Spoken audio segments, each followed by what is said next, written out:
Buongiorno e benvenuti a questo appuntamento con l'informazione su Telefriuli. In apertura gli incendi, con la situazione ancora in netto miglioramento.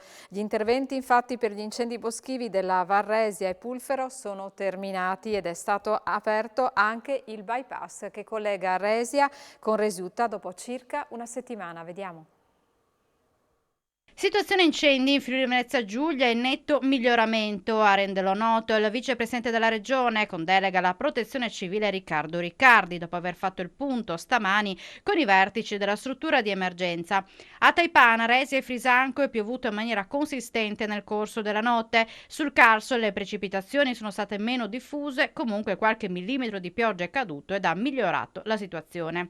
Riccardi poi ha raggiunto Resia per incontrare il sindaco Anna Micelli e verificare l'efficacia dei 7 chilometri di strada alternativa realizzati in tempo record per liberare la comunità dall'isolamento provocato dall'incendio e dalla successiva caduta di massi sulla normale strada di collegamento. La viabilità provvisoria ha uno sviluppo di circa 3 chilometri all'interno dell'alveo del torrente Resia ed ha una larghezza di circa 6 metri. Per delimitare il tracciato sono stati posizionati dei delimitatori di careggiata che lo rendono maggiormente visibile nelle ore notturne. L'opera si compone di 3 attraversamenti, di cui uno con tubi di calcestruzzo centrifugato e 2 con elementi prefabbricati rettangolari sempre in calcestruzzo. In corrispondenza degli attraversamenti sono stati posizionati dei New Jersey in calcestruzzo di protezione per la sicurezza stradale. Inoltre all'ingresso sono stati installati dei pannelli di direzione appositi che indicano gli ingressi. Il costo complessivo dei lavori ammonta a 130.000 euro. E i circa 400 sfollati a causa dell'incendio sul Carso sono tornati nelle loro abitazioni. Sono state ripristinate le condizioni di sicurezza, anche se resta il preallarme e i cittadini devono restare pronti a eventuali nuove evacuazioni. La situazione è in netto miglioramento, a dirlo il sindaco di Savogna di Sonzo, Luca Pisc, e quindi i compaesani sono tornati a casa.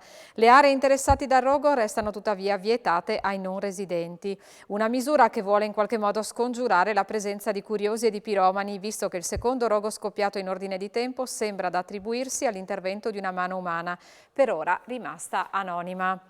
Passiamo ai dati sulla pandemia col bollettino Covid. Nelle ultime 24 ore rilevati in Friuli Venezia Giulia 780 contagi emersi dai 4.866 test tra molecolari e antigenici, 288 le persone ricoverate nei reparti Covid, 7 in terapia intensiva. Anche oggi c'è da registrare il decesso di 5 persone, 2 in provincia di Udine, 2 a Pordenone e 1 a Trieste.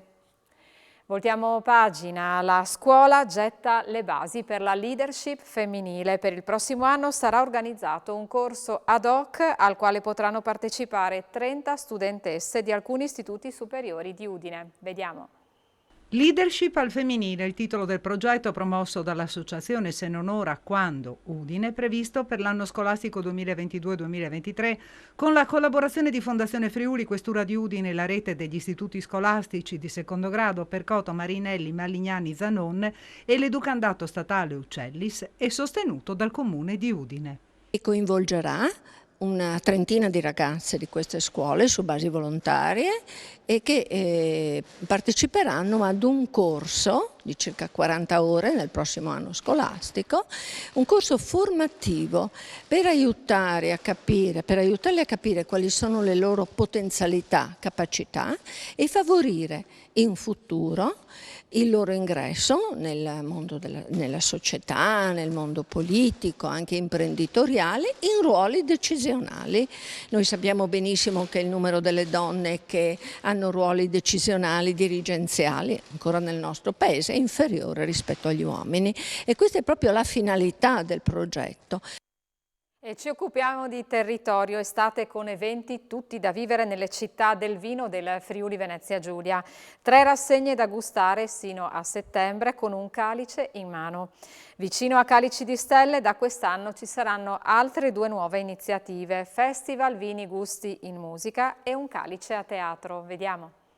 3 rassegne da gustare con un calice in mano, un'unica grande estate da vivere. Le città del vino del Friuli Venezia Giulia moltiplicano le proprie proposte, unendo al tradizionale appuntamento con calici di stelle anche 2 nuove iniziative, Festival Vini Gusto e Musica e un calice a teatro. In totale, fino a inizio settembre, ci saranno oltre 30 appuntamenti in 19 centri, un ricco programma dedicato agli amanti del vino che potranno assistere a concerti e spettacoli, degustando i migliori vini di oltre 200 cantine del territorio e assaggiando specialità gastronomiche. Ci sarà il 6 agosto una manifestazione nel vecchio frutteto della sede municipale, che è un teatro in friulano. Poi il 10 di agosto è il Calice di Stelle, quello in tutta Italia, e poi il 17 agosto ci sarà un evento musicale. È una cosa importante da dire che queste vengono fatte in collaborazione con la Proloco di Casarsa. Un calendario importante, ben 33 eventi con 3 iniziative importanti. Da una parte Calice di Stelle, che oramai è un brand riconosciuto a livello nazionale che noi organizziamo assieme al Movimento Turismo del Vino. Altri 2 eventi importanti che sono nati lo scorso anno. E poi abbiamo invece il festival Vini Gusti in Musica, ben 7 eventi. Collaboriamo con questa prestigiosa manifestazione di Calice di Stelle già da 3 anni ormai. Banca Terra ne ha 4 di vita, quindi è da pochissimo che collaboriamo con loro, perché siamo una banca locale, quindi vogliamo e dobbiamo dare il nostro contributo allo sviluppo del territorio nel quale operiamo. Parliamo di spettacoli adesso. Ad Aquileia Film Festival vince il film Narbonne, il documentario che mostra il lavoro di scavo di un gruppo di ricercatori. Vediamo.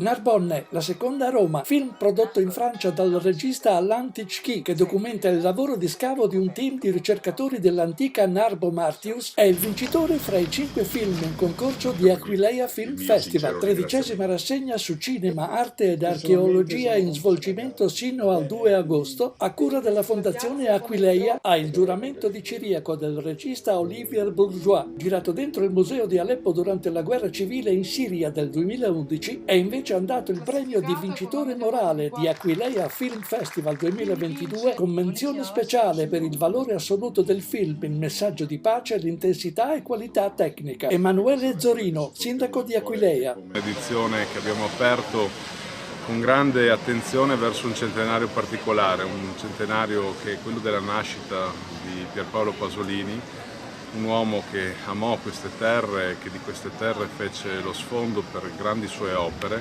in particolare la Medea che fu girata appunto 40 anni fa nella laguna di Grado e di Marano. Un'edizione particolare, poi tanti ospiti, tante interconnessioni delle relazioni, le relazioni di Aquileia con il mondo della cultura, con Napoli, i Campi Flegrei, ma anche i musei del territorio. Successo a 13° per le Eva Quartet. Il repertorio del quartetto comprende autentici brani folcloristici dalle diverse parti della Bulgaria. Con l'esibizione dell'Eva Quartet, gruppo di cantanti bulgare punte di diamante del coro di fama mondiale, le Mister des Voix Bulgares, il Folk Club Butrio, associazione culturale impegnata a portare in Friuli la musica del mondo attraverso diversi eventi tematici, dal gospel alla musica tradizionale irlandese, dai ritmi dell'Africa nera al country statunitense, ha voluto festeggiare in Piazza Ellero a 13° i 3 decenni di attività con un inedito concerto di voci pregiate che si incontrano in un tale virtuosismo da dare la sensazione di ascoltarlo in unica voce. Da Jori Andersen a Cecilia Selli, da Robert Fripp a Bill Frisell, da Carlos Nunes a Ricky Sakamoto. La rivista musicale austriaca Concerto le ha definite il più bel quartetto in assoluto di voci femminili del paese dell'Est Europa.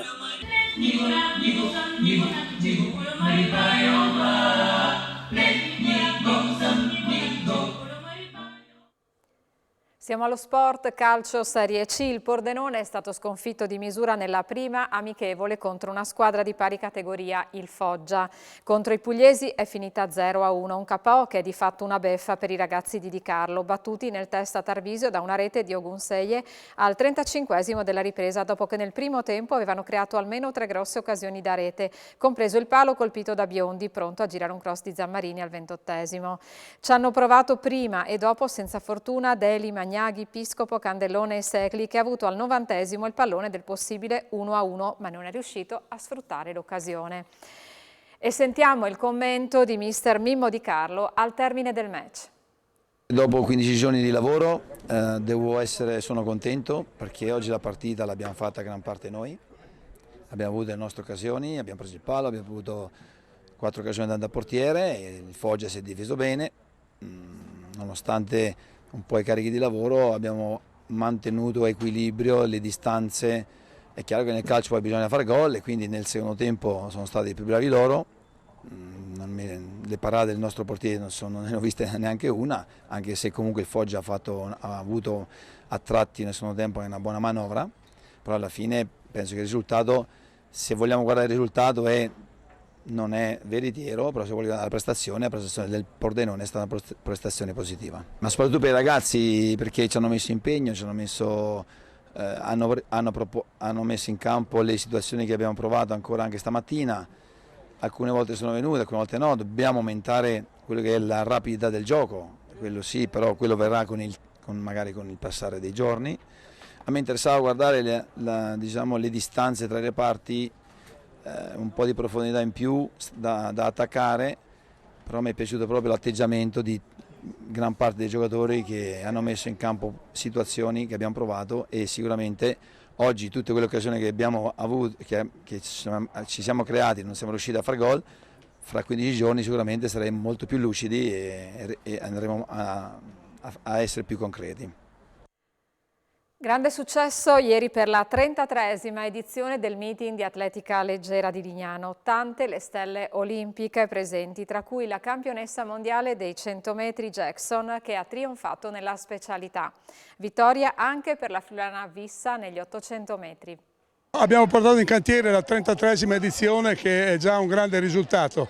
22 paesi da tutto il mondo, atleti di grande spicco, abbiamo a Schiffer, ma abbiamo l'olandese che è più pluricampionessa mondiale, ma soprattutto la Serica Jackson, fresca del campionato del primato del titolo mondiale nei 200 metri, argento nei 100, nella 4% ai mondiali di Eugene e tanti altri campioni del gruppo dei giamaicani. Eravamo 4-5 atleti sopra gli 8 metri nel salto in lungo, nel mezzo fondo c'è un giovane americano 19enne che corre in 3.34, ma poi anche nei 400 ostacoli più atleti intorno ai 48 dove c'è in palio il trofeo Missoni, il nono trofeo Missoni, che noi ricordiamo come grande atleta, oltre che grande stilista. Ci sono i disabili che correranno i 50 metri Special Olympics e i 100 metri FISPES.